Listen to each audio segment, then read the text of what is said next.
You wouldn't be shaking and so nervous to propose in a room by yourself? Staring at a wall? No. What if you could hear the other person? They're like, wow. Yeah, but even if they said no, then great, because I'd never see the person in my life. So it's like, how's it even nerve-wracking?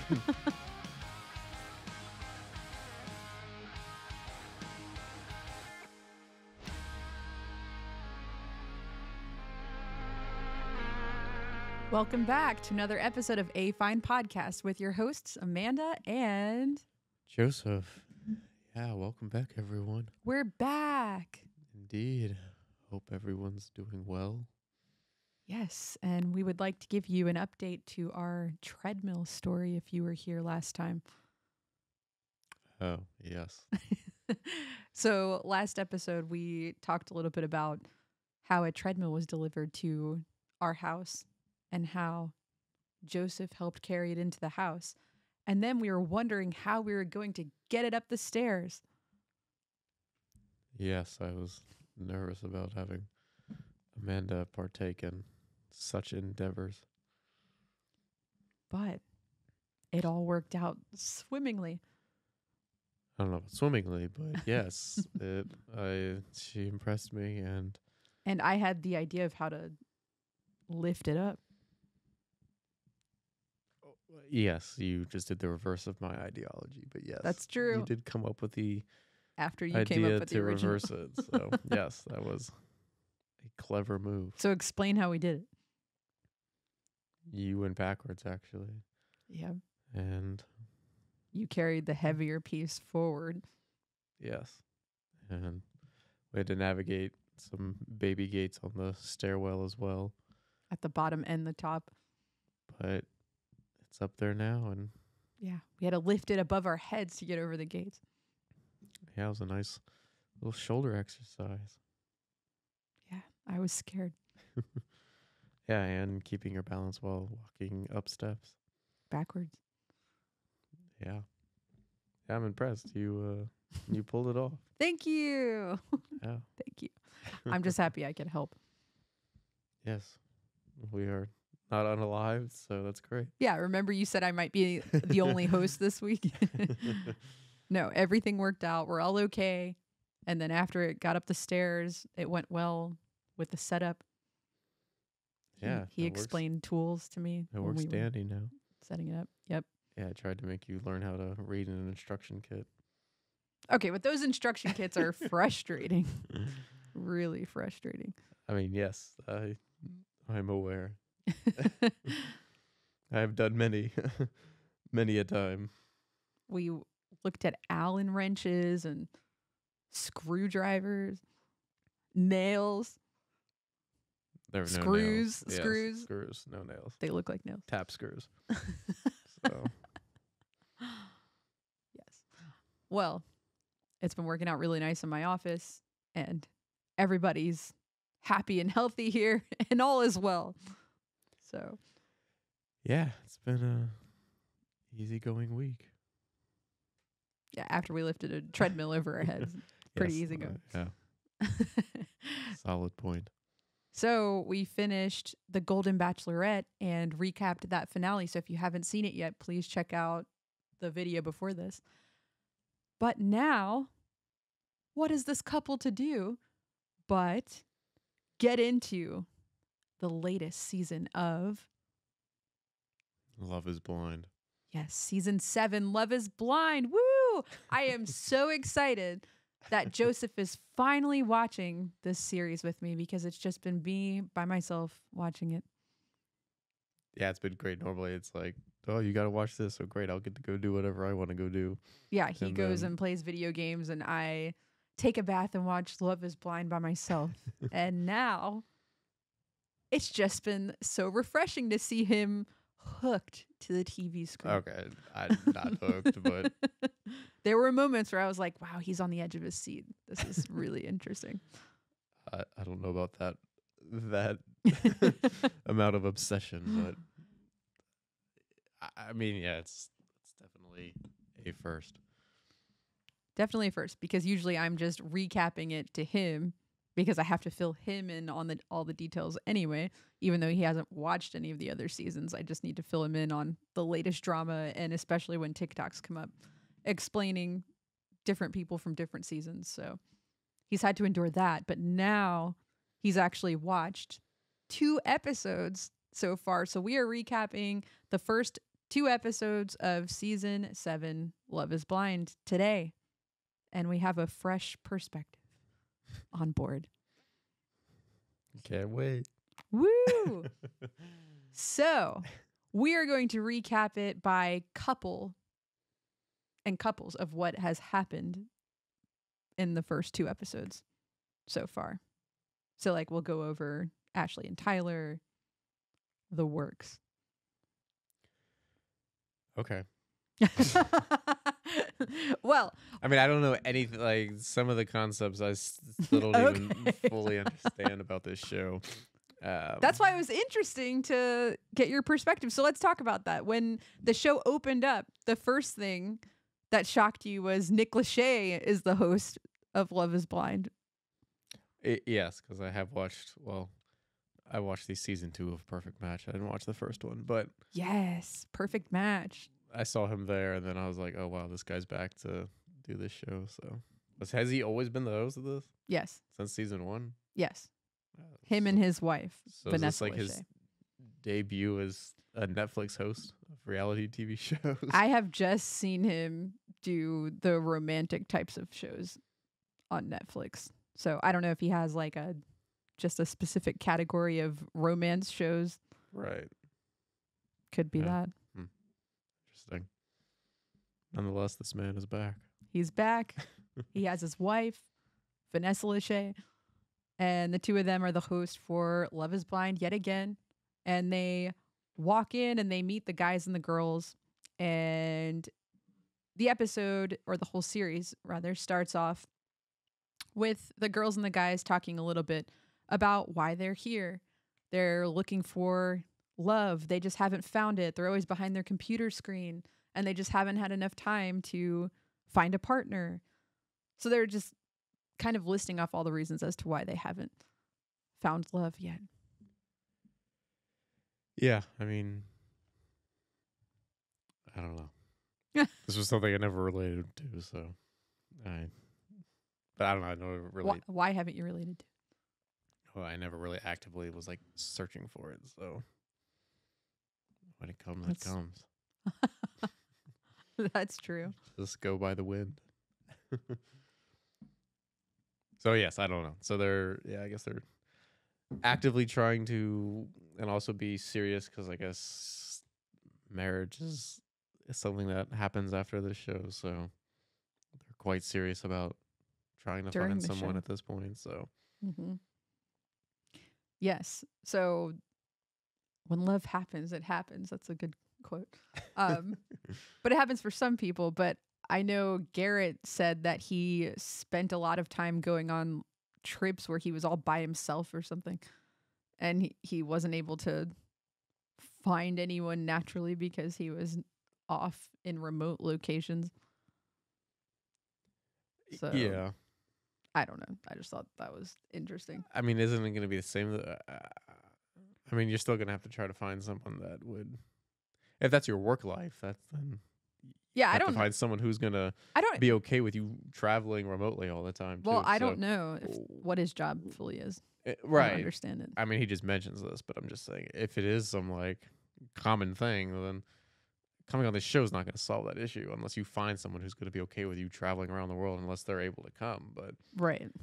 No, I think he said he was doing that and now he's done doing it. I don't know. I think he may be done. But it's just everybody's excuse as to why they haven't found love yet. So yes. So let's get into our first couple here, Ashley and Tyler. And we have Tyler, who is a nuclear energy officer / account manager. Yes. And then we have Ashley A., who's a marketing director. What is a nuclear energy officer? I don't know what the officer has to do with it. It almost sounds more like a security guard. at a nuclear facility. I mean, I don't know. I don't know what. I mean, obviously, nuclear energy is atomic, creating energy at the atomic level, but He's I don't know what the security officer guard has done. for nuclear energy. Yeah, I don't know what officer, how officer plays into that title. Yeah, I'd like to look it up to learn a little bit more about what he does. Yeah. So they're talking and they're already getting down into the deep details, such as, do you want kids? Which is a little ironic considering what happens later, but what do you think of? Well, yes, also in full disclosure, you've already seen this season, so you already know what's going on. I have not. Yep, which is good. She tries to start spewing stuff, and I say, no, stop. I have to. I can't help myself sometimes, so yeah, I have to be quiet and not talk about stuff that I know. Right, you can't spoil what my thoughts are enveloping about this character. That's true. As time passes on. That's true. But yeah, so. But they're getting into the deep topics right away. Yeah, I mean, they really did jump to, which I guess, well, because this is the question I have too. They have these pods. Are they scheduling who they talk to, or is it randomized? I think they meet with everybody at first. So like all the contestants are paired up with each other at some point. And then I think after that, you start scheduling like your top people, and then you schedule dates to meet back with them. Yeah, see, I heard them mentioning dates at some point, so that was a foreign concept. But I mean, obviously I know what a date is, but not in the terms of this show. But right, dates in the so in they your can pod. just decide to have, hey, I want to go on a date with Billy Bob, so schedule me a date with Billy Bob and let's go. Yeah. Oh. And I don't know exactly how it works because the other person has to want to see you too. So is it if you both match each other up? Or maybe one person requests a date and the other person can say yes or no. Yeah, right. I don't know. I don't know if there's like a limit too. I would assume that there is, like, pick your top 5 at this point. So. Right. Yeah. But, well, how long are their pods? Are they like generally like a week or 2? I think it's like a little over a week, maybe. So they go all day just in pods talking to these people? Yeah, they all day in the pods, and then they go to their hotel room with no phones or anything to sleep. Oh, they don't stay at this place? No. Oh. They get shipped off to, all the girls stay in one hotel. And then they go to their lonely hotel room, and they have like all their accesses and everything stripped because they can't search anything to see what the other person looks like or anything like that. So okay, they talk about being bored in their hotel room when they can't sleep. Yeah, or they just learn to make friends with the other contestants. Yeah. Okay. Yeah, so I guess what were we talking about before? We're talking about Ashley and Tyler's connection and how just off the bat they're already talking about deep things. Yes, yeah. I mean, I guess because you're trying to sit here and figure out. I guess really kind of, here's your kind of your. We're on the same page with this, or there's no point in us even continuing a conversation. Yeah. So you might as well get that out of the way. Right. And I'm sure kids is a good conversation for that. So would you talk about kids on your first date with somebody? I guess in this setting, sure. I think it forces you to talk about all those topics sooner than it probably would have came up. It almost seems like naturally. Speed dating in the beginning. Yeah. Because it's like you just got to quickly. Well, I guess it is too. Points. So like I wonder how long the meetings are. Is it like an hour with each person for like 2 days straight or something before you narrow down your picks?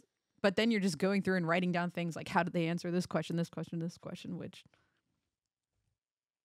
some things will be deal breakers for sure. But other things, I don't know. I feel like people could write off some good people. without getting to know them.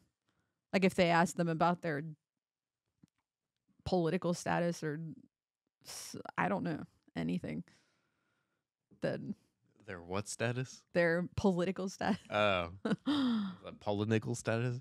Their pumpernickel. Do they like pumpernickel or everything bagels? Yeah. Are you white bread or pumpernickel bread? Well, I'm saying this because the topic of who did you vote for comes up later. But Right. yeah, we'll talk about Yeah, that. one of them goes into that, but We'll talk about that.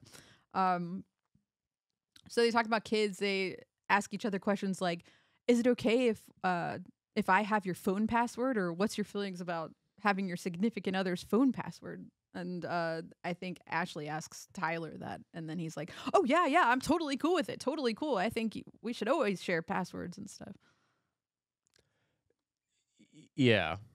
Which, I mean, I don't know. It's kind of a strange question. I would think that, yeah, you should have the others, but Yeah, it's a weird question. yeah. And then we hear that Tyler cooks, and he doesn't expect his wife to be in the kitchen 24/7. And they bonded on. Yeah, both right. I cooking think and because he's stuff. a big cook as well, so he was just saying that, yeah, he doesn't want to, or he doesn't expect her to do all the cooking. He so, doesn't want to bring it back to 1950. Yeah. Yeah. Well, it was a strange comment, but yes. So we learn they both ride horses. They have that in common. They both want to skydive. And Ashley says she wants to skydive the day before her wedding. Yeah, which that seems a little Crazy. yeah. I wouldn't want to do Happens that. if the parachute doesn't come up. Yeah. Then you can die before you get married. That'd be terrible. Yeah. Or maybe if they go at the same time and both their parachutes malfunction. They could be No, married that would in not be spirit. good. Yeah. But yeah. So then we start to hear some emotional stories from Tyler, and he talks about how he grew up not well enough, and his mom would work 2 jobs, and sometimes she wouldn't eat dinner when she came home because she would give the food to her kids. Some really sad stories about raising 3 kids alone. Yeah, which some of these I'm quite shocked. I mean, I guess, I don't know. Once again, you kind of have to, I guess. But some of these things that they open about is like quite serious. And you've known this person, just had conversations with this person now for, Yeah, it's like you don't I don't know know, them a couple very days well. or, Yeah. yeah, pretty much still really like strangers, maybe acquaintances, but at this point, but you're like pretty much having your whole life story spilled out. Sharing your deepest secrets to that person. Yeah, it's pretty quick. So then there's another sad story about his grandmother who got cancer, which is his mom's mom, when he was 10 years old. And then he starts tearing up, and it was a really sad moment until the song that Netflix decided to use during that moment was just so ridiculous. It was "My heart's been ripped wide open." That was the lyric. And it starts like screaming it over Tyler choking up, and I don't know. It's the songs that they use in between. All the scenes are just too literal as to what's going on. Yeah, well, you had to kind of explain this to me at first, Eddie. Well, because there was some TikTok you showed me, or I don't know, we just happened to come across where someone was making fun of how literal the songs are at the moments they play them. And I mean, yeah, some of them were over the top. Well, and the placement of how they do some of them, because like Tyler's specifically was, Yeah, that one was crazy. he was explaining, and then as soon as he choked up and like had like 2 seconds of breathing room, it like chimed in, and then there's this huge focal point in the song about his heart's getting ripped out or whatever. Like right as he chokes up, but then he comes back, and then it settles down a little bit, and then it starts playing in the background as he's talking. And yeah, I don't know, the music on this was like insane on the way they edited it into the script. Yeah, but I agree. I think it gets worse too as the season goes on. So lovely. we'll stay tuned for that. So he says that he didn't know how to console his mom that young, and his mom was really upset, obviously, about losing her mother. and her getting cancer, eventually losing her. And she went through the struggle by herself. He would hear her crying to herself in her bed. And so just a tough time for a young kid and his mother. So that was a big thing for him to open up about. Oh yeah, I mean absolutely. I mean the whole thing is quite a tragic thing, and it's a lot to open up about pretty soon. But yeah, he does it, and I think Ashley appreciated him being so honest with her, and I think that's how they formed that deep connection. I would be yes. I'd be kind of curious. You know, you only get so much of the footage. I wonder how many people, these people open up to about this. Like, is it like all of them, or is it? I'm sure it's not all of them, but I mean, is it like, I don't know, 4 or 5 of them? That would be terrible. And then it's just this, because I don't know. There's almost a point too where you bring it up, and then I don't know. I feel like you can relate to them on some level, but maybe not necessarily romantic. But you almost have like a sympathy for them, but then you almost have this like connection with them that is not. I don't know. Maybe it's not, but I guess they would not get paired up later on anyway. But yeah, I feel like the people who are sharing their deep stuff, I would hope would only be with like a couple people, but yeah. So they have a deep connection, and then in the second episode, we see them build on that connection. They have food delivered to their pods, which I guess is like a date if you'd go out to eat with somebody. Instead, they had food delivered, and they talked over that. Well, with Tyler, he made it, right? I'm pretty sure he made it. That. Yeah, because I think that was the whole point, was that he made the food for them. Wow. Because he was trying to show how well he could. Right. Yes, okay. Yeah. Great. Yeah. Wow. Look at you picking up on those details. It's great. I thought that was a pretty easy one to pick up on. Apparently I mean, there was a big talk about how he was cooked, because then they had a conversation too about like, oh, what, it was like, oh, what'd you have this morning? And it was like, oh, I cooked the guys everything today. And she's like, oh, well, I cooked all the girls everything or whatever. I don't know. They've had like multiple conversations about cooking. So, and they were the only ones that focused on on the food. Right. Nobody else had like a focus on the food. Okay, so this was his first meal that he cooked for her. Yes. I think it went well. They enjoyed it. And then they got headphones and they each listened to songs that were important to the other person. Yes, which then I guess I don't know. I wonder if the song, because they play some song of here, of course, and I don't know if it was the one they were actually listening to, so. Or if Netflix was just, the editors were just throwing in a song to make it act like what they were listening to. I think it's I don't know, but it was something, because she was tearing up, I believe, during it. So, but that song they played was not as super emotional, I thought. Right. So probably not. But yeah, I wonder, well, not wonder, but yeah, that was kind of an interesting way that they let them share music like that. Yeah, so that really bonded them together, and they both got emotional, and he tells her that he has her back for life. So that's our first couple. What do you think about them so far? Yeah, well, he was big on, I'm a protector and I'm gonna protect you and all this stuff. So, and then, yeah, because at this point they never officially established that they were like dating or in a relationship. Right, they didn't really yet. But I don't know, he was big on like, I'm gonna protect you and you don't have to feel scared again. And so forth. But yes, so I don't know. They're together now. Well, I don't know. I guess they are. At least seems like they will match up together. And what do you think about them? I'm sure they probably will. But do you think they'll last the long haul? I mean, they seem strong so far. It doesn't seem. I don't see cracks or anything yet. I mean, they seem established, and they seem quite mature with how they're gonna go forth with things. So I don't see them totally falling apart yet. I mean, right now they look strong enough, but I mean, Yeah.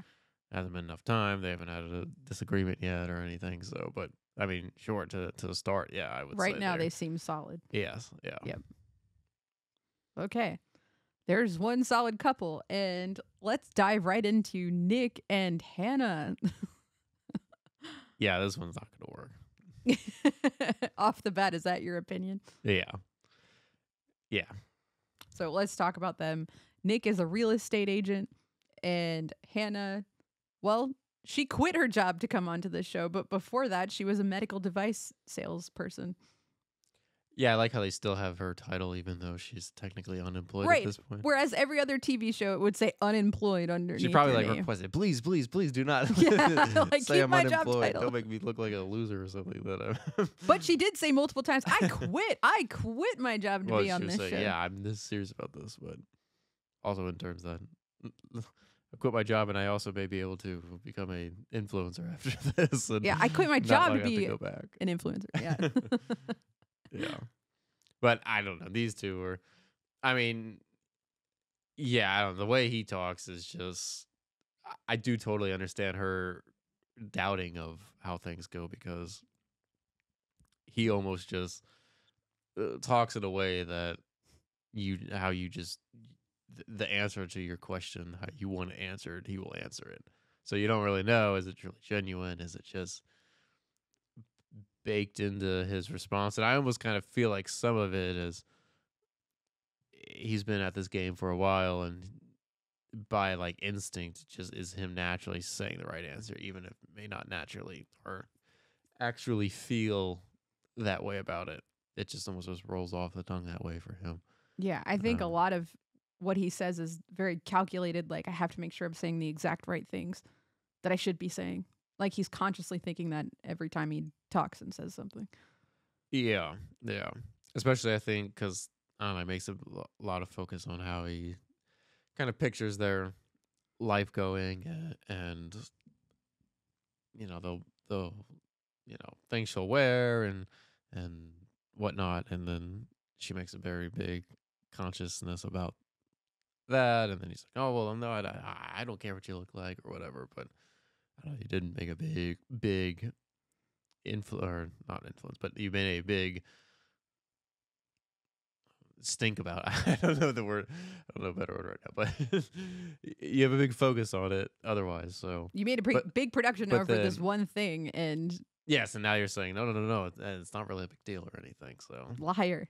He's a So- liar. yeah, I think he's a little too snake oil salesman like. Yes.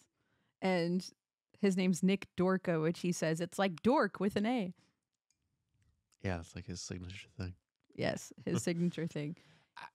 I mean, I don't know. Maybe he's just been like that. And maybe he's trying to change, and it's still, still some of that is rubbing off, and he's just trying to work on that. But I don't know. I do think Hannah is valid for having her doubts about it.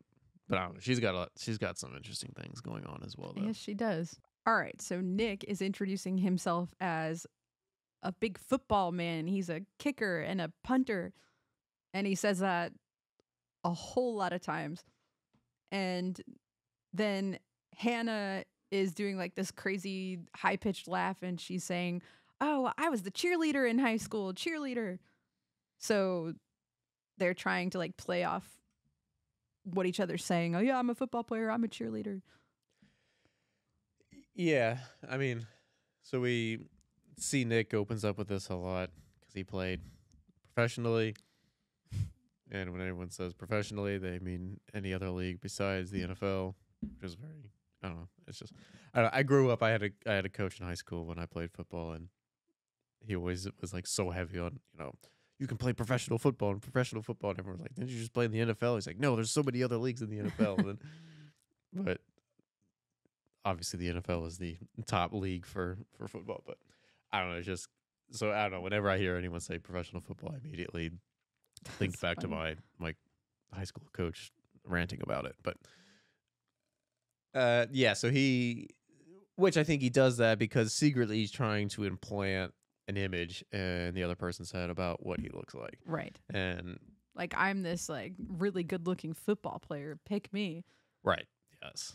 And then she's doing the same exact thing back. Oh, I was, the cheerleader. I'm really good looking. Pick me. Yeah, this was weird because she did that. Right. She was like, "Oh, I was the high school cheerleader who dated the quarterback." And She's like, and just the whatnot. stereotypical image you think of. But then she had like a little talking head afterward and said that, she obviously has some confidence about her looks, and she thinks, oh, everyone has this stereotype that they want, but she's feeding into it at the same time Right. by painting this picture, which I don't know. She's painting into the stereotypical picture, even though she's saying she hates that people yes. do that. Yeah, and it's just maybe sometimes I do that, which I guess the editors were kind of really pointing out the. I mean, obviously, I don't know when the talking head was. They play it perfectly right after this conversation, but obviously, I don't know when she did it. But it is nonetheless interesting to say that and then partake in creating that picture. So. Yes. Yeah, but and I don't know. It's very easy to tell immediately with most of these people kind of what their insecurities are and how they really almost like overemphasize their insecurities in these things, that it's way over the I don't know. Normal. I feel like I would try to minimize my insecurities, but with mostly people here, it seems like they really like overemphasize them all. Yeah. The only one I actually really didn't see was, I think, Tyler. So Hannah says she likes athletic hot nerds, and Nick D says, well, I have the first two down, because he's not a nerd.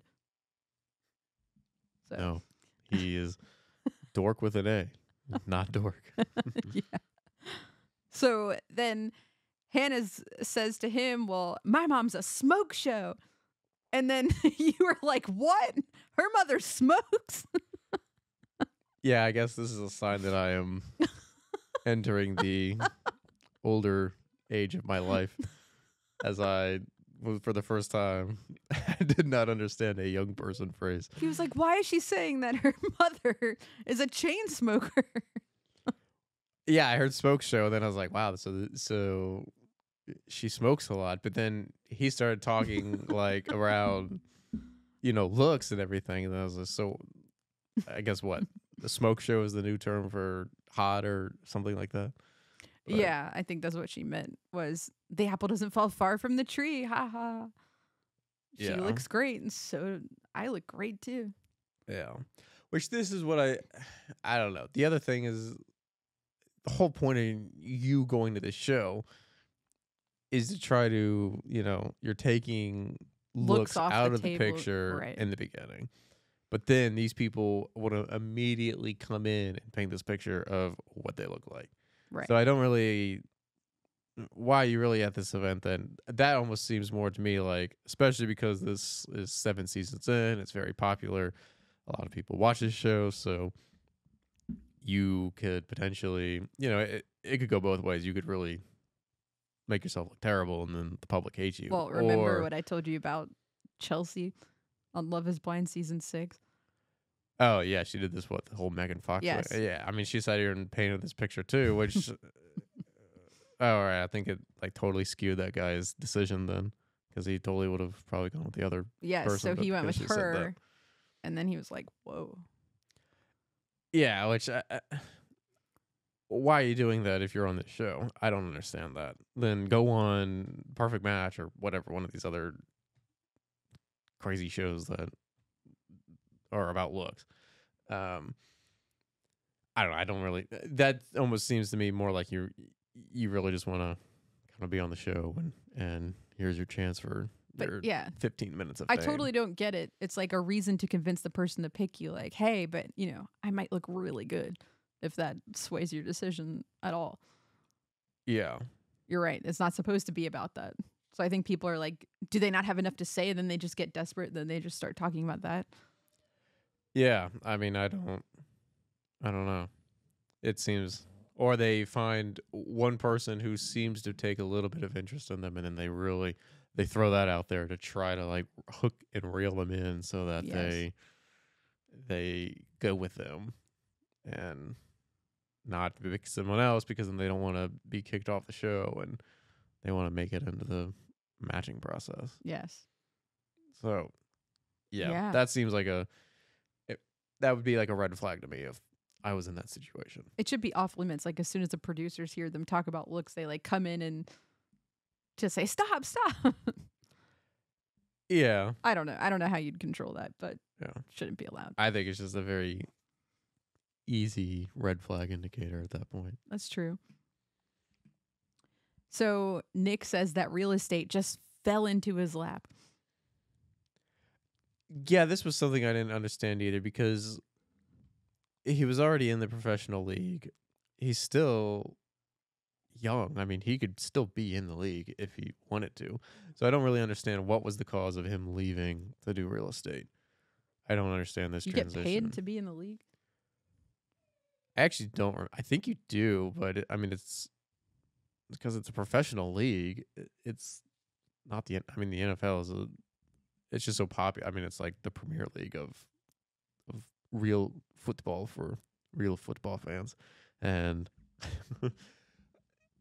but I mean, yeah, I'm not 100% sure, but I have to imagine, yeah, they're getting paid something.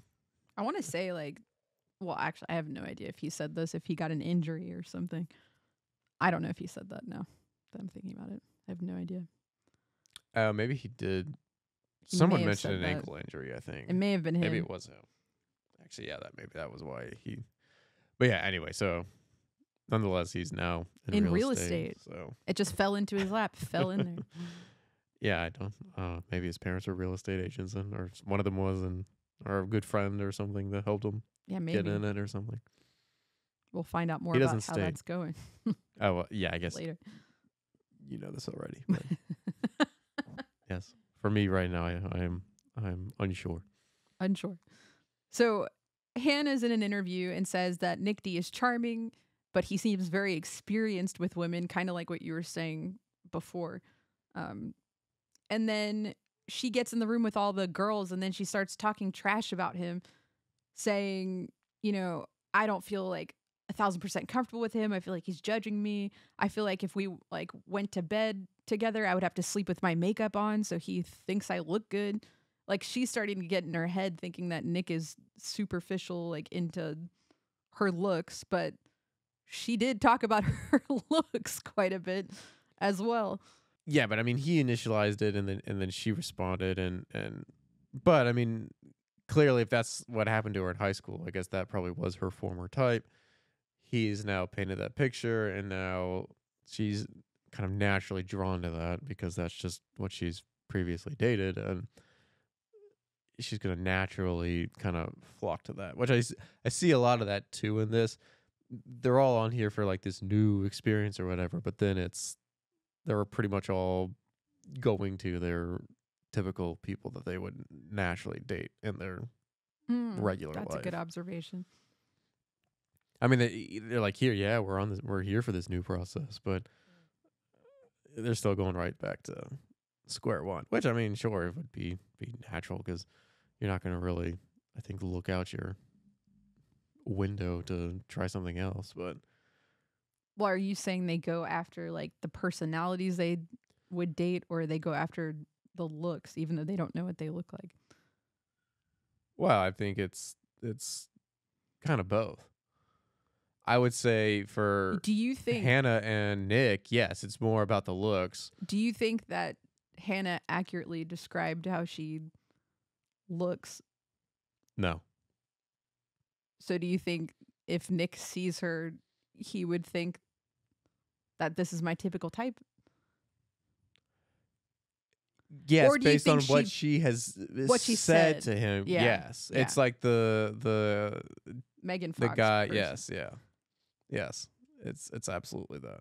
Because now he thinks that, she thinks that with him, And then the big reveal happens, and then I'm sure it's like this weird thing because then it's not what it really either of them. Yeah, either of them painted themselves out to be. Yes, there's already like lies essentially being like established into their foundation, right? So then clearly it's just not going to last because you're just be honest or don't talk about it. Yes, you're building a foundation in the sand versus foundation on the rocks. So. Which I don't get the point of trying to build yourself up into something that you're not, because you will be seen. Yeah. I don't know. I think you? people kind of freak out in the beginning, I think, and almost kind of forget that there is no...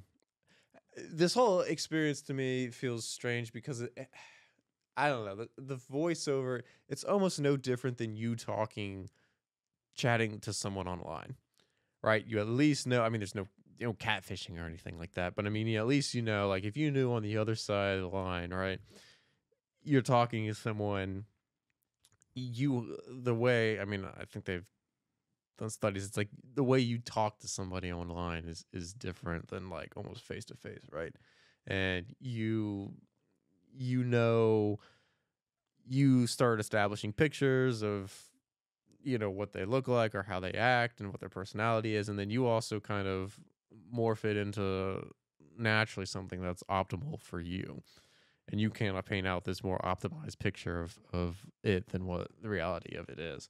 Because I mean, there's plenty of stories where people chat with online or people, and then I don't know, it's similar to that, but they hear their voice, they're already creating mental pictures. Yeah, like a mental image. But then you want the best out of it, and you're not really gonna push or think of like the negatives or be realistic about it. You might be a little almost hopeful about things, and you're willing to like jump into this thing. So this whole thing is one big psychological game, pretty much. I think for majority of people, yes. The only people I've seen so far who seem to actually kind of, well, I guess Garrett and Taylor are kind of treating the process. Yes. Very a fairly. little better. Tyler and the Ashley girl they seem to be doing a good job of this. The two I think are doing terrible so far is Hannah and Nick, and then Leo and Brittany, I think. Yeah. I can't wait to talk about them. Yeah, those two are doing it. Those couples are doing it terrible. The other two are doing it a little more on how the actual process of it is supposed to be. Yeah. Viewed. So, because of this big meeting that Hannah had with the girls, she is very hyped up now on, oh my gosh, Nick is so crazy, because all the girls are telling her, oh, well, you know what you need to do? You need to go in there and just like cut things off. This is terrible. So many red flags, Hannah. So she's listening to everybody, but she's the one that brought all these issues out to the table to them as well. So she really listened to everybody, and then she walks in with Nick and then cuts things off. And Nick says, well, no, I'm looking for sincerity, because she says, oh, I have a lot of concerns with you. And then she starts telling him that he probably has no problems in life finding someone. And so basically a huge disaster here. Yeah, I mean, the other people have talked to him too. I mean, they know how he's acting, and I think in the very beginning, one of them was like, "Oh, smooth talker immediately, like just caught onto it." And yeah, I mean, they all know that's he is like that. So yeah, I mean, that's kind of already. I mean, everyone is kind of picking it up, and she even made jokes about it too. Like, "Oh, I really like this guy, but I know he'd be the death of me or whatever, or it'd just be terrible." Yeah.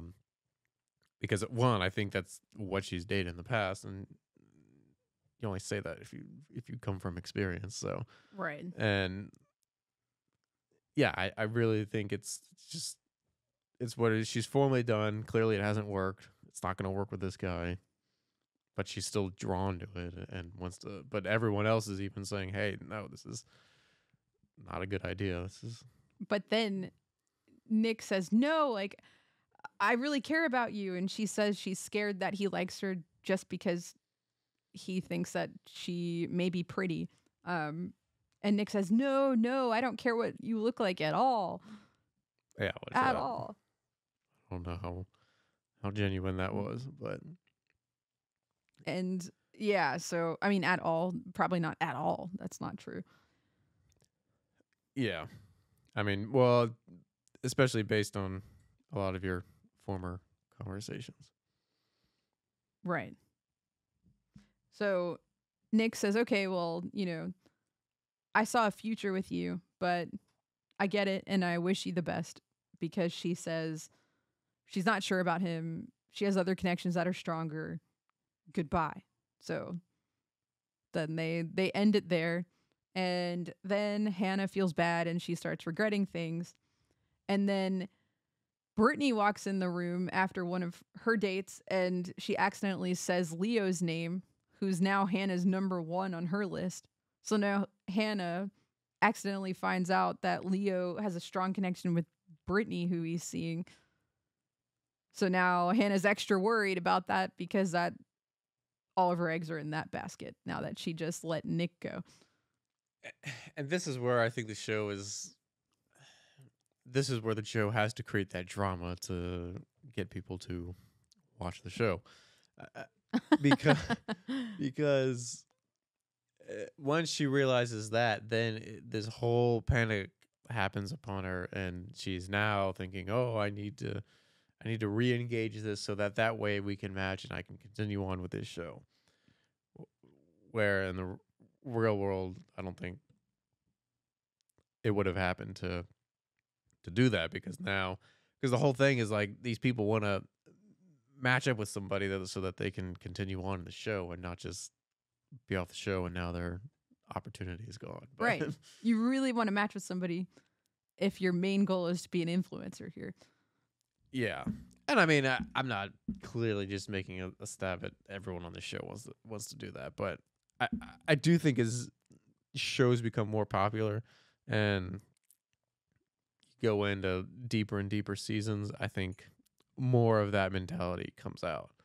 Because I mean, what are the chances of this actually working out with somebody is probably pretty.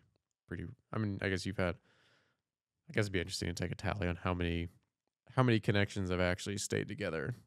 Yeah. Out of all the seasons. Successfully married. Yeah. Together. Like, what is the percentage? I'd have to guess it's probably 10%, 15% of them have actually worked. But anyway, nonetheless. But so I don't know. So now it's like she's even more inclined to go back to this connection because it means I get to stay on the show. So, which that's wrong to think of it like that. But then she says she made the wrong decision. She requests to see Nick again. And she says, hey, yeah, I was just talking to the girls and they told me to break up with you, basically. She comes crawling back. And then, of course, he's willing because he's kicked to the curb. He doesn't have a connection. So then it's just... Where's his influencer fame? He needs to come back. Yeah, so now it's, well... It's like, oh, okay. We can... Yeah, I don't have a match. Otherwise, because if he had somebody else he was connecting with, then he would have been able to say, sayonara, you left me, so I'm connecting with somebody else. But the two lonely people need a match. They need each other. Yeah. So she says, yeah, we're back to in this connection again. And she's still scared he's not going to like her at the reveal. And then Nick says, well, what if you don't like what you see in me? Like pretending he's insecure about that. Yeah, but he's not. So that's how that connection ends for the second episode. Yeah, but I can already say I don't think. Yeah, do you think they're going to be together? No. It very much, I think, falls apart. Because there's already way too many cracks in their setup. Too many. And they're just not meshing well. It's just artificially being built up. Yes, you're right. Yeah, so no. They're not going to make it. Nope. So next we have Leo and Hannah. So introducing Leo. Our boy is an art dealer. Yeah, and as a full disclosure, I've already heard some of the drama about Right. about this guy, so I couldn't help myself, but this I is don't have before a we reviewed totally. it. I mean, yeah, The show. I don't. I truly don't remember who he hook or connects with. I believe it's Brittany at this point, just from the first 2 episodes. Well, too, because Brittany is his former type that he would absolutely go to in the outside world, and he's the type that she would absolutely go for. Once again, these two are purely just going right back to what they would normally date in the outside world, which hasn't worked for them. So why is it going to work for them on a TV show? But yeah, so I guess it's not like you really told me that much, because I guess, I mean, yeah, he's an art dealer. He talks about how all this money he has. And How many times does he mention the money? yeah, too much. Which this is, and this is, I mean, he's so clearly he mentioned, his whole insecurity is about finding someone who just wants him for his money and not him. But then he's like way over articulating his insecurity with this, because he talks about it with the 2 girls that he's connected with, and he talks about it with all the guys, and the guys are clearly not into this story. So he says he went to a country club. He had his whole college paid for. He has, a problem, a lucky problem of being the wealthy guy. Well, yeah, I think he said, I'd much rather have my problems than struggling to be poor.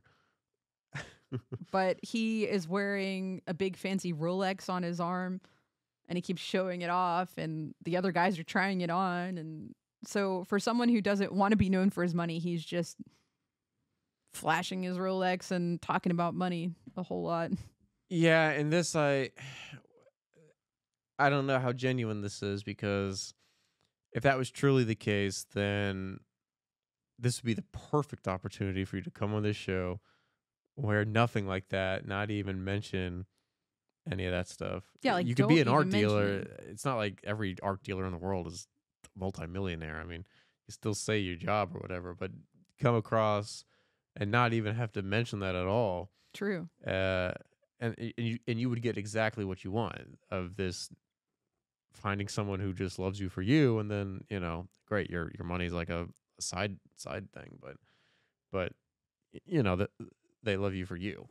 So I don't understand him coming into this even with all the money, and then even explaining to the women that I'm very well off, I'm very blessed, and so I don't know. It seems like the way he comes into this is just all messed up from the get go. Like he had the perfect opportunity to approach it how he says he wanted it to, but he's not. Right. And I truly don't understand why he wouldn't just not talk about it at all then, if he truly meant that. But he can't help himself, like you said. So Yeah. the men are talking about Brittany, and they say Brittany's going to be expensive. And then Leo goes, well, I have money. So Yeah. saying it again. Brittany mentions in one of the talking heads, she, basically her type is wealthy men that can take care of her and pay for all the things, and Athletes and rock stars. she wants to Who be. she used to date. Yes, she wants to be able to go out shopping and get manicures, I'm sure, and do all these things while the man works and provides for her. So She says some people want to be boss babes, but I am a trophy wife. yes. And she also doesn't cook. She said the last thing she cooked was a smoothie. So Yeah, which I think one of the other people were shocked by that. But yeah, so once again, I don't know. I mean, these two clearly are just they're typical people lining right yeah, up but to Leo's this. not a rock star or an athlete. I mean, yeah, she mentions that, but He has money. I I mean, think- that's what he has in common with the people she yes, dated. but she also, she mentions that, but one, I wonder how many actually rock stars and athletes she's dated, and two, I think it's more just along the lines of I only date rich people because I don't want to work. And she's an esthetician now. Well, yes, because she's single and she has no one to take care of her. So she has to make her own bills meet. Well, she says that her workout classes are expensive. Her makeup's expensive. Her hair is expensive. Her nails are expensive. Yeah, I mean, she's just very materialistic. So, and once again, I don't even understand this because then he's all worried about this, and then he tells her she's got or he has a lot of money. So she's obviously like, yeah, this is perfect. This is exactly the guy I want to be with. And then, which is not the reasons you said you wanted to find someone. So, but then they start talking about bills, and Brittany asks him if he believes in splitting everything 50-50. And he says, I would have to think about that. If I'm making like a little bit more than what the woman's making, then maybe I'd pay a little bit more. She's like, thank God you said that, because I've talked to everybody and all the other men are strict 50-50. I just don't get it. Yeah. Mainly because she doesn't want to. Well, no one so far has said, hey, I'll just take care of you outright. Yeah, right. I thought she'd be disappointed that Leo didn't even say that. Yeah, I mean, I was shocked that she didn't. But I guess, I don't know, she just, no one else. So I guess the fact that he at least didn't agree to a 50-50 was encouraging for her. So that may be why she didn't. Plus, because if she flipped out, then maybe that would turn him off. And then right, she has her to chance at the say, wealthiest guy there would not work out. Right. So. So Leo talks to her about his job, and he says, I'm an art dealer. I got this business passed on to me. I inherited it from my family. And he's had multiple family tragedies hit all at once. So he got this business way sooner than what he expected while he's young. And the tragedies that have happened to him, quite a bit of tragedy here. Yeah, I mean, his background with this almost seems crazy. I mean, I think he had like 4 people die from cancer. His grandpa, his grandma, his mom, his dad, and his stepdad got cancer and died all within 3 years from each other. Yeah, that seems wild. And he's an only child. So it was very much, here's everybody's inheritance straight to you all at once type of deal. Yeah. Yeah, I mean, that's pretty wild to have all that. So, I mean, yeah, that's crazy. Shocking. How can everybody die of cancer all within 3 years of each other? Every single important person. I kind of wonder too he doesn't need to disclose this, but more just from a curious, like what the cancer, if they were all the same cancer or if it was like majority of the same cancer or like what types of cancer they all, because I don't know, it just seems wild that he had 5 people pass in 3 years from it, but yeah, anyway. And then that must be so lonely being an only child. So then that's your whole family. Yeah. Yeah. I mean, I guess I can see why he wants to find a partner and or a wife and have somebody to have conversations with or talk and whatnot. Because yeah, I mean, he probably does have some loneliness, I'm sure. And now he's got a pocket full of money, too. Yeah, well, and then he's. So I mean, I do really understand his insecurity about, or having himself basically to fend for, and then who's genuine around him, right? With all this, which perfect. Come in as a normal, like, don't be wearing the Rolex. Don't be just talking about it. Just, yeah, don't mention anything about it. Just act normal. I don't know. I really don't see why he took the route he did. Yeah. So Brittany says, in my last relationship, I was taken care of 100%. But if all I wanted was money, I would still be with that person right now. So that's not everything that's important to me. Yeah. But is it? No. Yeah, I mean, yeah, I don't know.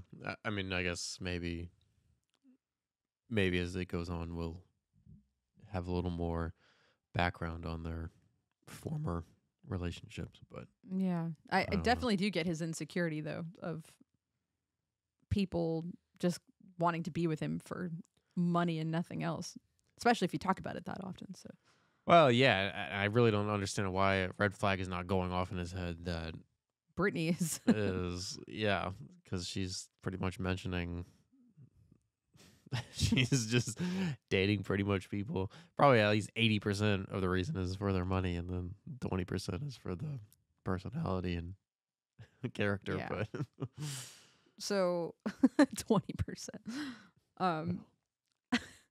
Then they're already talking about children, and Brittany's telling him a name she picked out for their daughter, and then he puts that name with his last name, and Brittany goes, "That's your last name? Oh, I didn't know that." So like they don't even know each other's last name yet. well, that and secretly, I think she hates the name Brody, and she doesn't want that. So she's kind of She's like, upset "Oh." by that. Well, and then because I think she said, oh, I always wanted to name a child Leo or something. I love the name Leo or something. No, and then she said, if we had a daughter, I would name her Blaze. And he's like, Yeah. Blaze Brody. She's like, oh, Brody? Right. Yes. Yeah. But I don't know. I kind of wonder too how genuine the Leo was, or if she's just trying to Butter him up. butter his biscuit. Yeah. So that all happened in their first episode meeting together.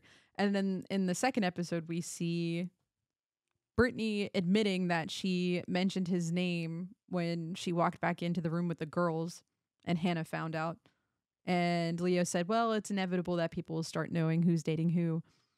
And Brittany said, I'm in a sad mood. I'm kind of feeling like the second person right now.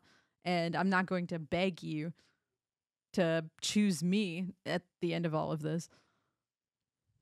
Yeah, which is her trying to sink her teeth into him to go for the kill and keep him hooked onto her.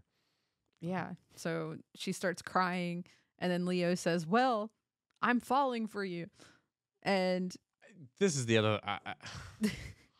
I mean, this is like worse than The Bachelor. What the heck is this talk about love already? And I'm falling for you, even though I'm talking to another woman. 2 or 3 days? Yeah. In 2 days. I don't understand this. I don't know. Yeah, when I started hearing them throw that around, I was like, what the heck is this? Is Leo says she's brave and vulnerable. She will forever be seared into his memory. And then he said, before their date today, she was number 2. And now her and Hannah are both number 1 to him, which that was just so ridiculous to say.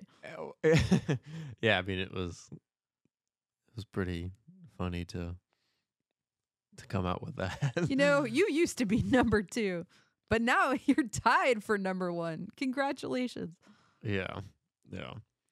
Well, and I actually wanted to quickly point out too that Nick did the same thing with Hannah when she was unsure about him with this whole, oh, well, all right, but I know we'd be great together, but I know I want you to find happiness with somebody else. It's this total thing to just be nice. Keep me on so we can keep me on so we can get some followers on Instagram. But yeah, nonetheless, like I don't know, just yeah, I don't know. That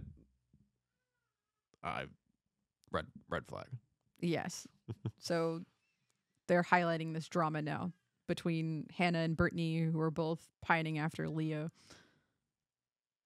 And that's how that ends. All right, now we go into a stable couple, Garrett and Taylor. And Garrett is a quantum physicist, and Taylor is a clean energy policy consultant. Yes, we have these two, which, yeah, I mean, these two, I would say, are the second most stable. I do think there's some minor things with them, but yes, I do think they're at least the second strongest out of the 4 so far. Yes, I think they have a lot of things in common. They both like to play basketball. They both have similar tattoos. Did you hear that part when they were talking about tattoos? Yeah, I forget. She has a hydrogen tattoo, and he has a Heisenberg equation tattoo. Yes. So, yeah, cheesy, but yes. Cheesy.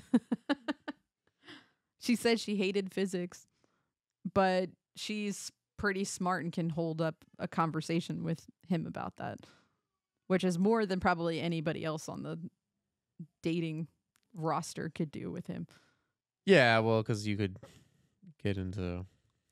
I mean, she's a clean energy policy, so she must know some science behind energy. So they can at least have a conversation on how Science. energy works. Yes. So that is where the Venn diagram, the circles overlap. There you go. With science. So Taylor asks him what movie describes her if he had to pick, and he picked Shrek 2, which was an interesting choice. Well, I'd say if I got thrown with this question, I would not know what to say because I don't know. I would have to think movies about at this all. for like for a really long time. I'd have nothing to say. Like you. I mean, I don't know if I got. I don't watch enough movies to be able to whip something out like that, to be familiar with it enough to say. All of mine are like old movies, like from childhood, which would make no sense. I guess that's why he picked Shrek too. Maybe that makes more sense. Yes, yeah. That is a kind of a weird question, but I do think that in their notebooks they get like a list of recommended questions to ask the other person to keep the conversations going. So I'm assuming that this was like one of those types of questions. Yeah, it could be. Yeah. So while they're talking, Garrett plays basketball in his room, and there's also a scene where they set up chess for them to play together. Yeah, which I think originally they just kind of got it because they were both intellectual people, so they thought it'd be fun to have the board. I guess I wonder if they actually played. It'd kind of be interesting to know if they right, if they actually did or not. But yes, it was kind of nonetheless cool to see a glass set there. Do you like what they do for fun in their pods by themselves? Well, I thought it was, yeah, so you see him playing basketball. I think Leo was playing golf and one of the others. And I was kind of wondering, man, I wonder if they like kind of forgot what was happening in the conversation to yeah, focus on, or if it's just purely mindless and it's just something to do while they're talking. But it is nice at least that they have something to do than other twiddle their thumbs while they're talking. So. Yeah, they have drinks and random games. Yes. Do you like the gold cups they're bringing in? And then in the corner, did you see like the full alcohol setup they had?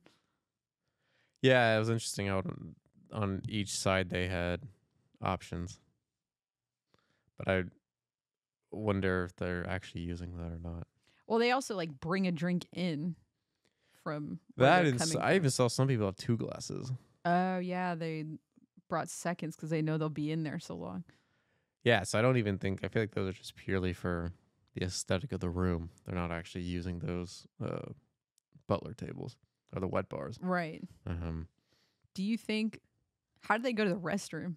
Like, oh yeah, great conversation. I have to go run to the restroom real quick. I'll come right back. I guess, I don't know, they go before or something. Yeah, but you're in there for hours. Yeah, but I can't imagine they're in there for like 4 hours at a time. They could be. Yeah. Yeah. How close is the restroom? I don't know. Multiple drinks? Yeah, just say, be right back. I mean, yeah, I'm sure. Like, it's possible. I mean, be right back. Yeah. So Taylor's talking about her parents. She says her dad builds things and her mom is gangster. And then she says, my mom has a really cool first name, but I don't want to tell you what it is because that'll give away my ethnicity. Yeah, this... it was weird. She just naturally brought it up, and then it was like this panic and had to stop, and then there was this whole divergence in their conversation for a minute to talk about that, because then she was... Which, I mean, I at least get... Yeah, she's respecting the process by not... are wanting to purely keep, appearances on the side until the time comes. Which that's good, but then it has Garrett's mind spinning and he's like, "Oh, I've only ever dated white women before." Yeah, and then he was like, "Well, I'm white," and honestly gave it a little bit of himself away.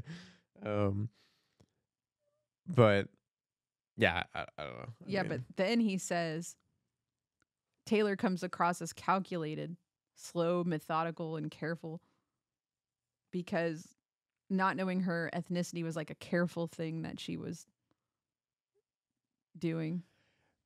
Right. Yeah, which I don't know. Calculated was probably an extreme word, but Yeah, I think that was like way too harsh of a word. And she argued back against it, rightfully so. well, yeah, but especially because, I mean, She's like, I'm calculated because I'm trying to just be careful into following this process here and not give away my looks. yeah, well, that, I mean, and women never forget anything. So then she's going to hold that in the back of her mind for the rest of their relationship, I'm sure. So, Called me calculated. yeah, so that's not going to be. So I don't. Yeah, that was probably a radical word to use, but I mean, yeah, she was at least. I mean, he's at least bringing up that she is a little more methodical of how she talks, and she's like slow and careful, and she's sharing information. Yeah, but I could also almost kind of see it if I know she's like that. To see her kind of slip up and be so casual here, then maybe that's actually a good thing for me because she's learning to be comfortable and it's like she almost let herself slip, but she is at least being casual more, so it seems like there could be she's not holding her guard up as much. But I mean, at the same time, with that event, I get it, yes, because she's at least trying to stay true to this whole process, so I can respect that part of it. Yeah, she says that she would like to get eliminated based on her personality, but doesn't want looks to have anything to do with it. You mean chosen? No. She says, I don't want to get eliminated while revealing what I look like. I'd rather get eliminated for my personality. Okay. If she were to get eliminated, she wants it to be strictly for what she talked about, not for an idea of a picture that she painted in someone's head on what she looks like. So, yeah. Garrett says not knowing what she looks like won't stop him from liking her. And then fast forward another date, she got him an avocado plant as a gift, which was really cool. Yeah, that was an interesting gift. Yes. And then she says, like the avocado plant, like things take a while to bloom and come to life. And in 5 to 7 years, I want kids. Yeah, there apparently is a little bit of a disagreement on this because he said 5 to 7 years is a long time. And he says, can we have first a it was compromise? 5 to 10. And she's like, well, I clarify, I said 5 to 7 or something. Oh, yeah. He goes, well, 5 to 10, this is crazy. Like the 3 years really made it that much shorter. But yeah. So there's at least a little bit of a disconnect here so far. So I don't understand the response to it. He goes, well, can we compromise? And she says, oh, you know, we won't need to compromise or something. And then they move on and then they start talking about something else. How do you think that ended up? Do you think she's going to be open to having kids sooner than what she said? I think she could, based on how their connection goes moving forward. Like if she really, well, I guess actually, no, actually I take that back because I mean, since apparently we find out at the end of this episode they get engaged, which is crazy. But because I was going to say, as she develops more of a connection with him, and then, yeah, maybe feelings would change. But I don't know. The fact they're getting already proposed to at this point, there really is no more time. So, well, were you confused with her answer to the question? Because I was. I'm not clear. Yeah, I mean, it was almost maybe just kind of a thing to, we've talked about this, let's move on. We can talk about it more later. But did she sound like she was open to talking more about it? I think so, right? I don't think so. I didn't think She's she not? thought she was really compromised. You know, you mentioned the compromise thing, and then he said no, or she said no. So I don't know what she meant by that. We don't need to compromise. Like, I mean, things that will just means naturally oh, work, right? yeah. I don't know. I mean, I don't know. I mean, it does seem. I don't remember what their ages are. I think maybe he was 31 or something, 36. I don't know. I think she's younger. So if there is a little bit of an age difference there, then that could be why she wants it later on. But I don't know. I guess I'll see in the future episodes whether This topic comes up again. well, it will come up again, I'm sure, but how receptive the two will handle it is the real question. Garrett got Taylor a jar of honey as his gift to her. And then this is where they become girlfriend and boyfriend officially. Well, yeah, because I guess at the beginning of this, he asked if. Well, maybe not officially, because then Garrett gets her sunflowers. Right, and sends her the note of like the old school, middle Check school. yes or no. Yes. If you want to be my girlfriend. And then she checks yes. And then she puts her perfume on the note. Yes. And sends it back. I guess that's her mark of her credentials that it's her. It smells like me. But yeah, so then they get engaged. Well, the next meeting that they have, Well, they have one more date, I guess, but there are roses in Taylor's room. And then Taylor sent Garrett a box of notes, love notes from her grandparents. And she reads one out loud. And then Taylor's crying and Garrett's emotional. And Garrett says a lot of nice things about Taylor. And then he gets down on his knee alone in his pod room and proposes to her. I don't know. Everyone's got their own thing. This just seems ludicrous to me, but he says he's shaking. He can't get up. And they are engaged.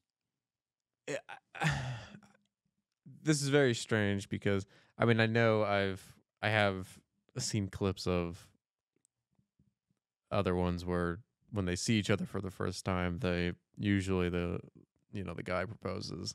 They're re-proposing. At that.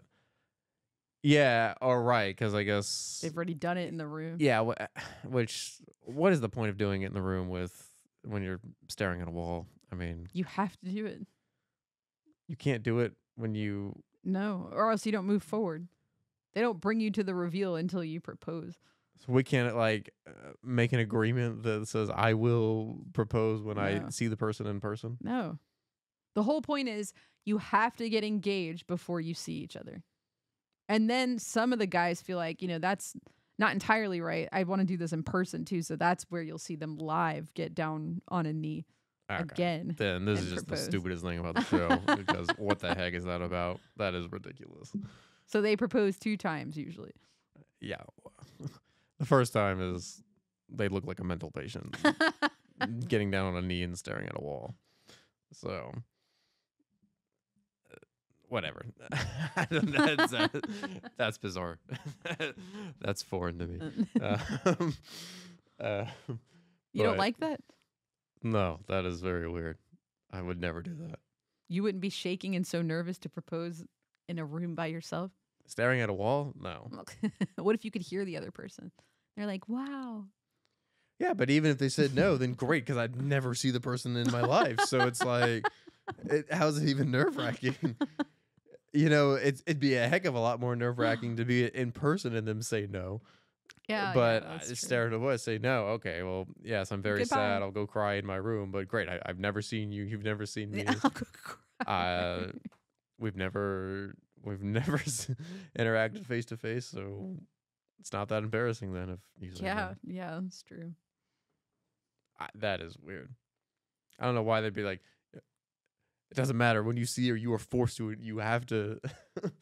You were obligated to get down on one knee at that point. At least you're seeing it. It's normal. Yeah. I don't know. Whatever. Yeah, it's a weird concept. And then when they see each other in person, then you have to actually see them and propose, and you're still like visualizing like what they look like at that point. Yeah. Whether you've decided you've made an enormous mistake or Yeah. or not. And even if you thought you made an enormous mistake, there's a lot of pressure on you to propose in person immediately. Yeah. While you've Again. realized you've made your mistake. You're like, oh, and you no. still have to propose. Yeah. Yeah. Yeah, I don't know how people do this show. This is pretty weird.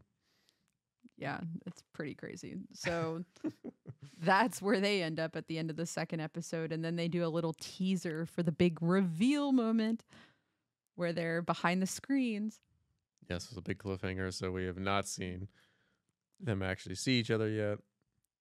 And we will find out next week. Next week, what they think of each other in person.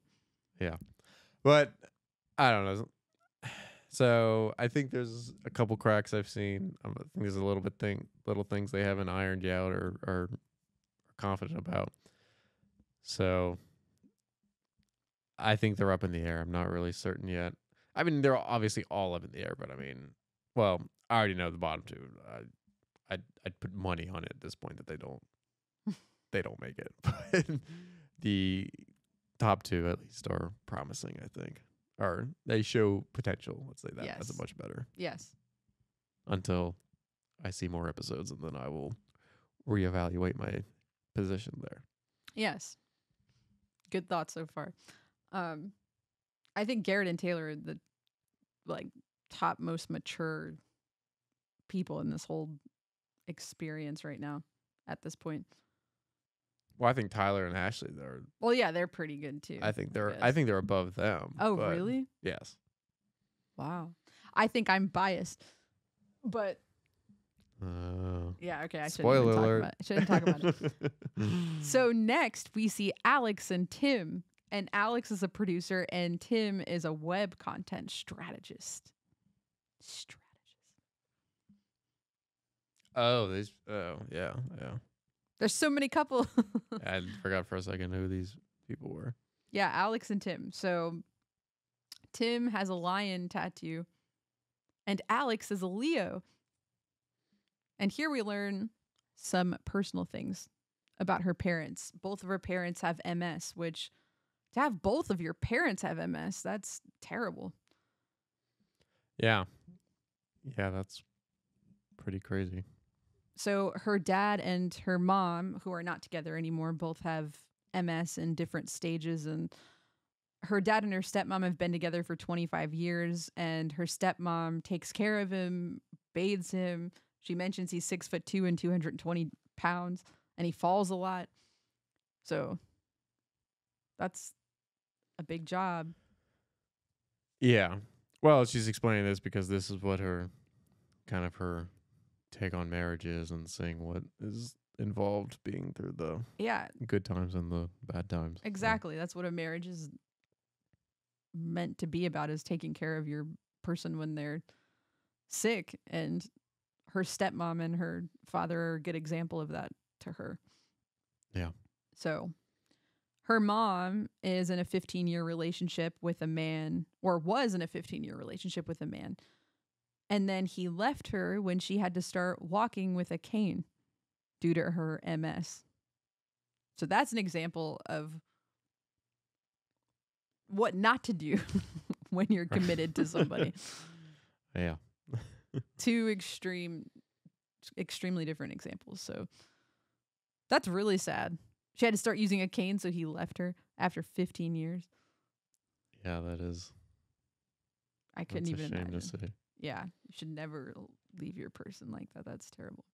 So, and then Tim says, there's some pretty tragic things going on in my family. I've had two sisters that both passed away, and they were my only siblings. Which, oh my gosh, it's really tragic. Yeah, yeah, he's got a pretty wild story coming out as well. So, yeah, I mean, which actually, well, yeah, he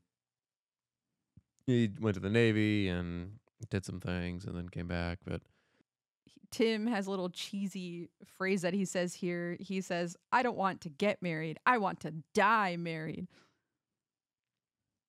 yeah, I don't know. This was just some thing he came up with I thought was pretty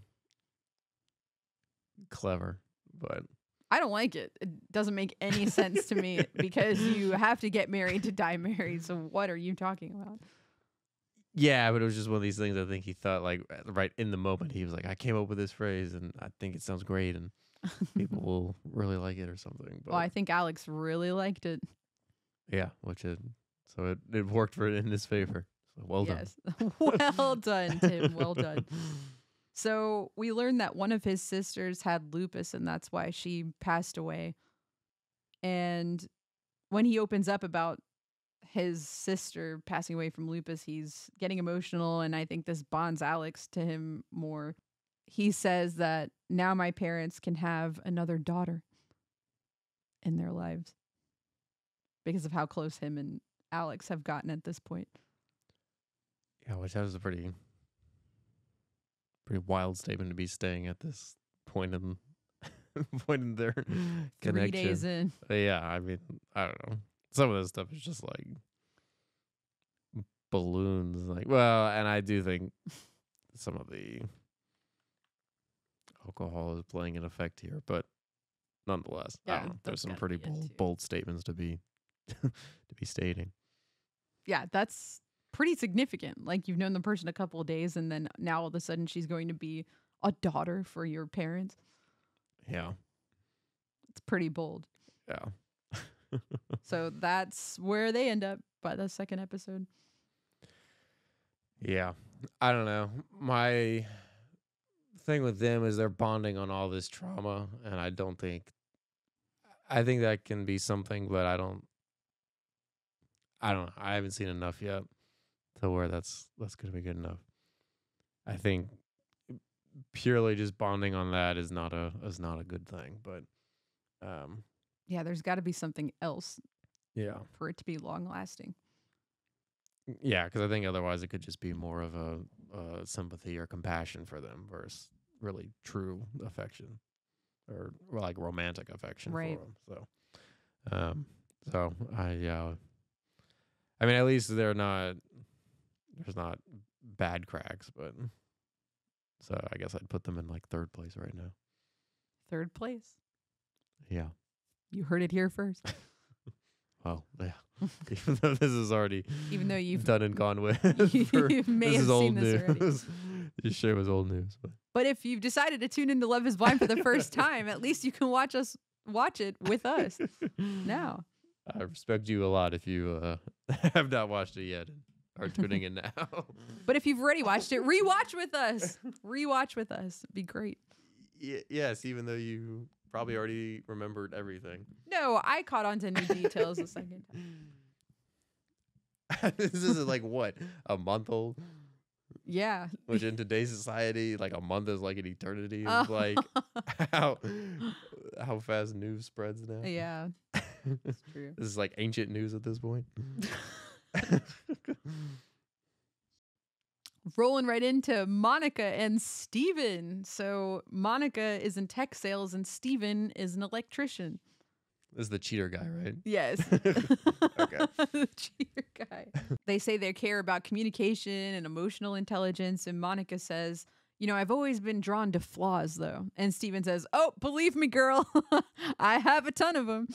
And then he really quickly, into the first couple of minutes of meeting with Monica, talks about his past cheating event. And also real quick, she commented too, like, "Oh, I love a person's flaws," or something. Yeah, she said, "I love flaws." Right, and that's why he volunteered this one. Yeah. So great, because he goes, I got a lot of them. Trust me, girl, I've got a ton of those. You got a lot to love me for this. Yeah, just wait till you hear this. And then he says, well, I cheated. I technically hold the title of cheater, and I've also been cheated on multiple times as well. So just cheating all around surrounds my life. And He says, well, in my time cheating, I slid into the DMs of somebody. I started flirting with them. I was emotionally cheating. And he said he probably did this because he believed the girl that he was with was too good for him. And he goes, everyone has their different ways of thinking of cheating. Some people think looking at people is cheating. Yeah. Yeah. That was a lot. I mean, I at least give him favor for admitting to, or at least coming out with this to at least, I mean, it's quite bold to, I don't know how many conversations they've had at this point, but to already be going into that quite early on like this, I mean, I think it'd be very easy for the other person to just be like, all right, well, nice knowing you. Instead, she says, oh, I'm so sorry. Yeah, the sorry thing was a little strange. That was very strange here. Like, way too, empathetic. But I don't know. Which then I almost kind of wonder, too, is she more of like a caregiver type where she's doing this more out of, is this a sympathy thing or a romantic connection? But I think it's a sympathy thing. And she says, you may be too hard on yourself. Yeah. But so anyway, yeah, he's come out open with this, and it's pretty bold to be doing it this early. And yeah, I do give him points for being honest about this. Yeah. And yeah, he's just getting it out on the table to begin with and get it out there. But yeah, I mean, so that's his introduction. At least respect him for that. Yes. So now, whether he is, I don't know, because then sometimes too, just in personal experience, I mean, you've got some people who come out with this stuff to look like they're good, but then they actually are, compulsive cheaters or something, and then they are just gonna go right into something else, or they're actually serious about it. They made a mistake. They know what they did. They're not gonna do it again. I don't really know where I lean as far as he is in that stage. I mean, he mentioned he's going to therapy to. Yeah, he says I'm going to therapy to correct it. I feel like that's a little early in the game to be pursuing that route, but nonetheless, I don't know. I haven't really fully established my thoughts on where he is and his correctiveness of that. Yep. So Monica says she has had some gross and bad experiences with cheating herself, but she has always forgiven those people. Yeah, which is nice. I respect that. So then they change the subject, and she asks him if he voted in the last election. And so he says, yes, I voted. And, I've always voted on whether or not I've liked the candidates that are running. He says he's a centrist. He voted for Trump first, then he voted for Biden. I feel like he was trying to play kind of a safe card here and just split down the middle because he doesn't know her political affiliation. Yeah, right. So, I mean, he was just trying He could be totally lying on that, too. Yeah, I mean, this is a pretty. I'm shocked that she would bring this up as a question so early on, and I think for him at this stage, he's a little wants to play it safe, so he kind of gives this answer that kind of leans to both sides. So he's not really being picked on. It's like a pleasing answer that. Yes, it's a politically correct answer to a political question. So, yeah, I don't know. So I guess that is a weird question to ask somebody very early on. Like, what does that matter? Yeah, I'm stunned that she would bring that up. So, unless it's very dear to her or very serious. But then we don't hear her thoughts at all. Yeah, which is strange. I would expect, to at least hear both sides then if it's brought up as a question. Right.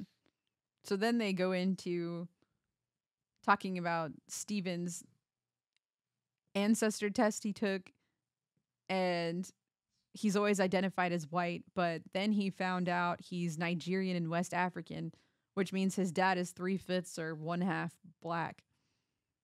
But he didn't know that until he took the DNA test. Yeah, so now he's doing all this study on Different cultures. And right stuff. African cultures, since his father is from there. But yeah, I mean, I don't know. I mean, he looks like a white guy, but I guess he's got some African culture in him. It's always interesting when you take those tests and then something pops up that you're not expecting. Yeah. I guess that's the joy in taking them. Yeah, that happened to me. Yeah, and me.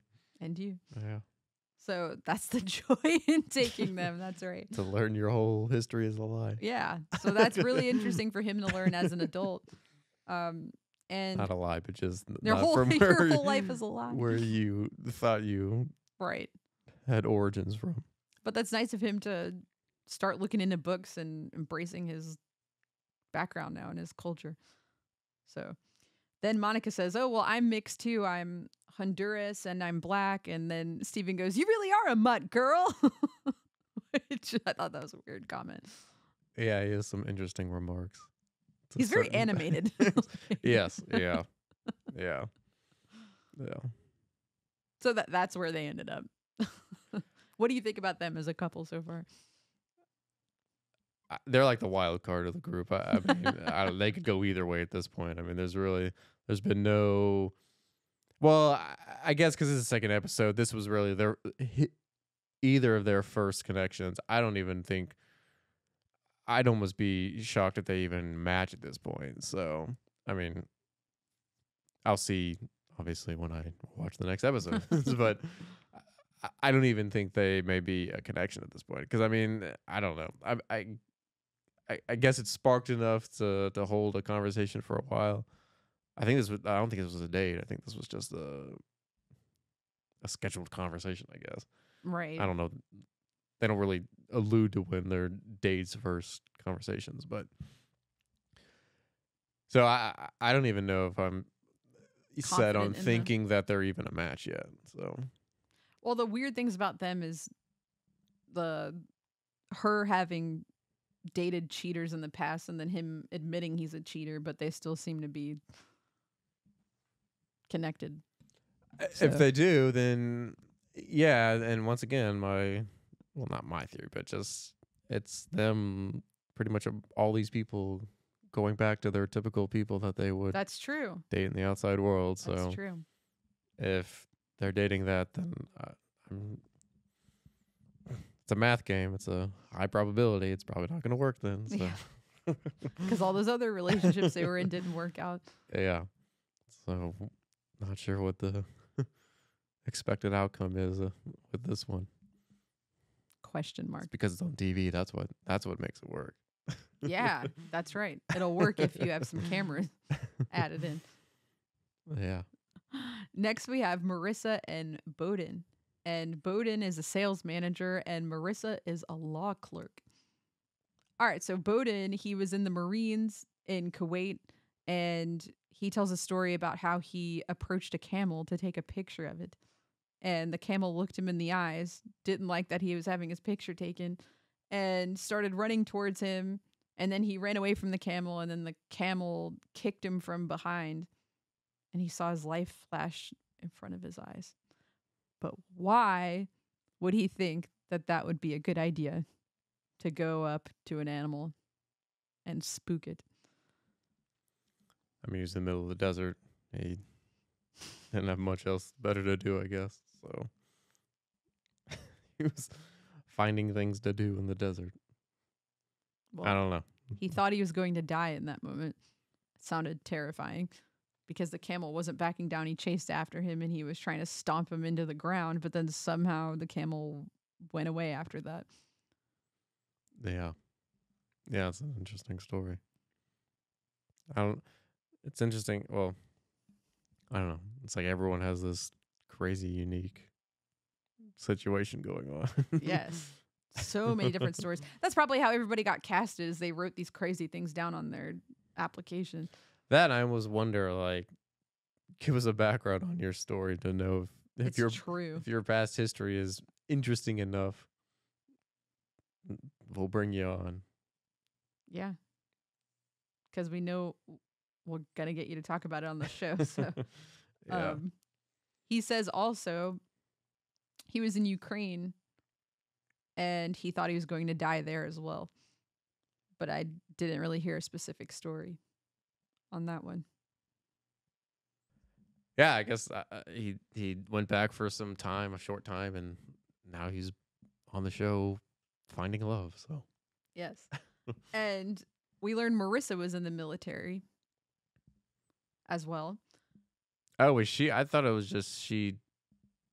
I didn't know she was. I thought she just dated previous military, or her family was military. She was in the military, therefore she dated men that were also in the military. That was like her type, but she hasn't talked a lot about her experience so far. Just mentioning that. Oh, okay. And then Bowden says, I told you the camel story. Now let's hear a fun story about you. And she says, I can't think of anything. Well, first off, she was supposed to answer first. And then Bowden says, well, I've got a great story. I can go first. And then when he came back to her, she did not think of a story. And she says, well, that's my homework. Then I'm going to go back and think of something fun to tell you next time. Yeah, which was, I don't know. They could have just like brought up a different conversation or a different topic to continue. It's just like, well, I'll think of something and we'll talk then. Bye. Bye. I was like I almost would have thought like, man, this conversation must have gone really bad. She is like not interested in me at all. Yeah. if that's the case. And that was it. That was their whole time together so far. Yeah. Well, now I've realized I'm thinking here strategically that you're going over these couples and I think you're already telling me who's matched up with who. Because, wait, how? I mean, because we've had these discussions, but I don't know. We're putting focus on them, so clearly they must be potentially others. I don't know. There could be drama that they don't link up, but okay, but there's somebody else she talks to, Ramses. Yes, yeah. So let's go into Ramses. I mean, these are not Marissa. established yet because They're not established. compared to You don't know who she ends up with. Yes, right. I mean, compared to some of the other ones, because they're probably more highlighted in episodes 3 and 4 or something versus 1 and 2. Right. These right. other couples have been. Some of these couples just got introduced in episode 2, so yes, they have a shallow relationship compared to the couples that we've seen for 2 episodes straight so far. Yes. Yes. So let's talk about Ramses and Marissa. Ramses. Obi-Wan Kenobi. He's a program associate at Justice Reform Nonprofit. That's great. So he says he was previously married to somebody from high school. And then he got divorced. He moved away from religion. And he changed his whole mindset on life. Yeah, he's taken a very different path now. Yes. And Marissa says, oh, well, my parents have been divorced. And she says, I have very, very small notes about this conversation for some reason. She says she likes to give to homeless people. And Ramses really likes that. And my notes are so random on them. Ramses says masculinity is what he makes it to be, specifically. Yeah, I mean, right, he has this very, I don't know, he's basically just wants to make it into, well, I guess, that's flat out what he said. He just defines of what he is. It's not this, kind of the universal concept or, which I think is probably because since he has this breaking away kind of from his past, I think he's in this very rebellious state of life now. But so he's really much questioning everything and wants to define everything himself. So, but That's what I think it is. It's like this whole rebellion thing. yeah, he just wants to define things on his terms versus somebody else's. So yes, I don't know. He has his own definition for stuff, which the girl Marissa, she's like, oh, I love that. That's great. And Yeah.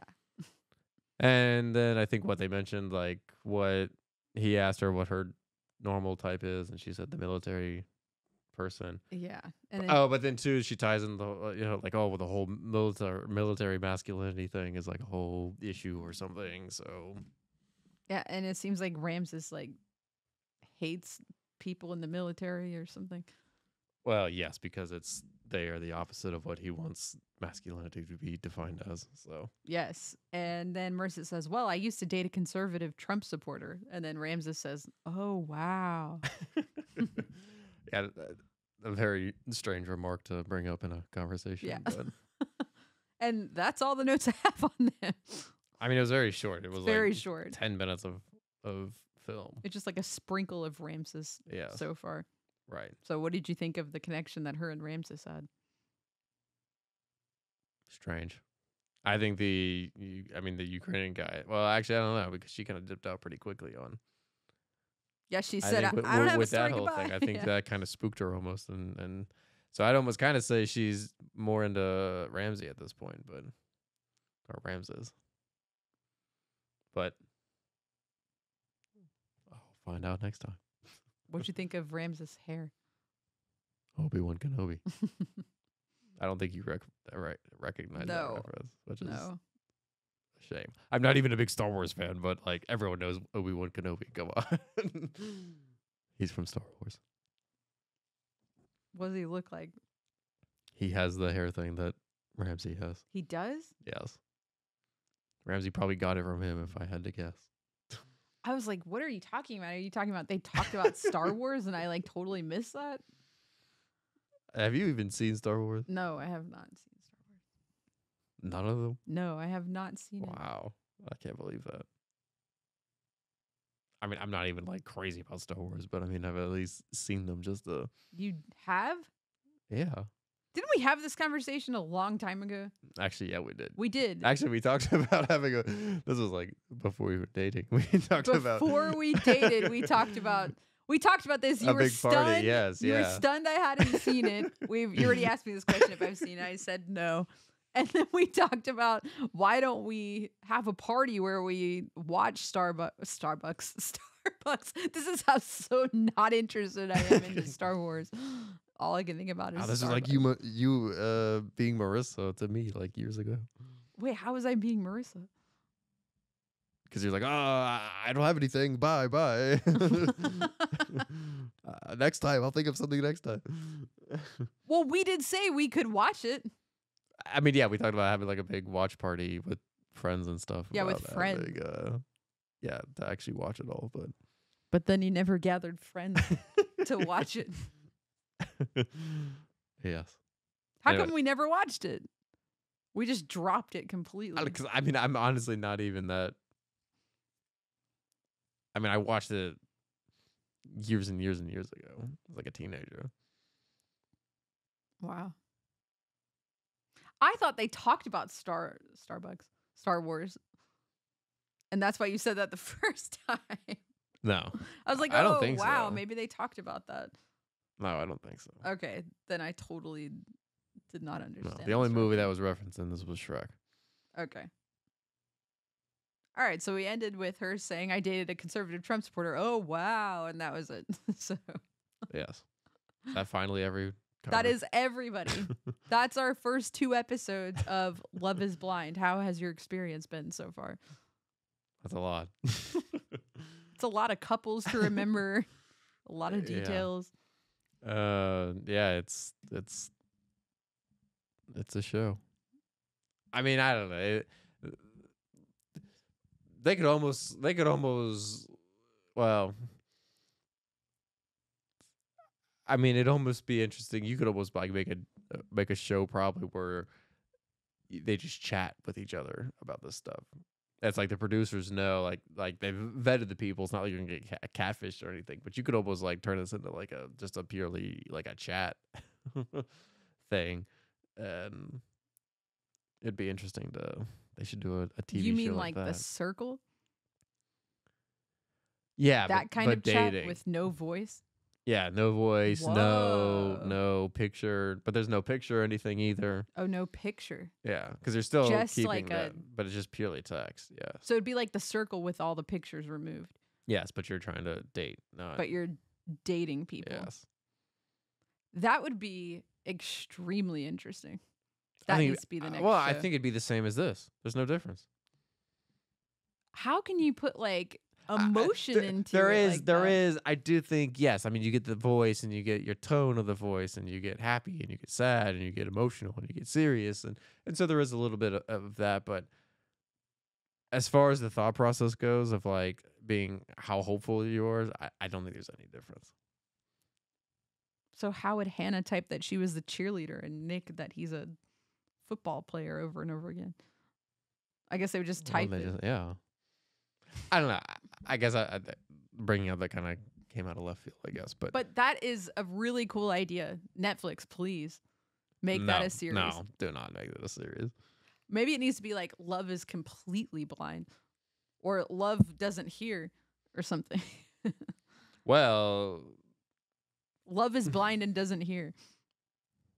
so it's deaf and blind. Love is deaf/blind. Yes. Yeah. Or maybe they should do Love is Deaf and you just Then the reveal would be like crazy. you just you'd stay have silent no guesses. and you just do charades the whole time. But they can't see you. No, I'm saying you see each other and you don't talk. Wow. No, that'd be dumb. All right. That'd be Anyway, really I don't know. dumb. I mean, I love the idea of not being able to see a picture or even hear them because that would make the reveals like that much better. It's like, aha, like you have just, I don't know. You know how people have all these assumptions based off the voices they've heard? Oh, yes, absolutely. Then people are doing that from a mental picture. I'm sure that is also a case. So, I mean, yeah, trying to totally strip out that, but Interesting. all right. Anyway, Very interesting. no, I mean, I just, yeah, the show. I mean, it's okay. It's an interesting concept, I guess. I mean, it's more of an interesting the fact that it's actually people's lives in the line in doing this. I don't think that's good. But like, if it was a fictional story or something of, I think the experiment is interesting. But the fact that people's lives are on the line and they're actually getting married after this stuff is very scary. And no, I don't think that's scary. good. But Except for yes. the rare cases where it works out, though, right? well, sure, the 5 to 10% of connections that have actually stayed together, yes. Then kudos. Which I'll actually them. I will calculate the percentages and report back. Yeah, that'd be interesting. Yeah. But don't look up any spoilers to this season. Yeah, I guess I would need to do. Seasons 1 through 6. Yeah. Or you just give me the data and I'll That's do the true. math. That's true. Okay. All right. Well, are you looking forward to episodes 3 and 4 next week? I guess. Come on. Are you just like dying to hear what happens with these couples? I don't know. I feel like I have a pretty good grasp on what's going to happen. Yeah. I mean, yeah. I mean, I think 2 of them have the chance to go the distance right now. Just 2. Yes. All right. We'll see if that opinion changes next time. Indeed. Well, thank you so much for joining us for another episode of A Fine Podcast. Yes, we hope you enjoyed this first take of Love is Blind and the subsequent episodes that will follow this. We're really looking forward to more Love is Blind, and we'll see you next week for episodes 3 and 4. Yes, find out what happens next then. We will see you then. Goodbye. Ciao.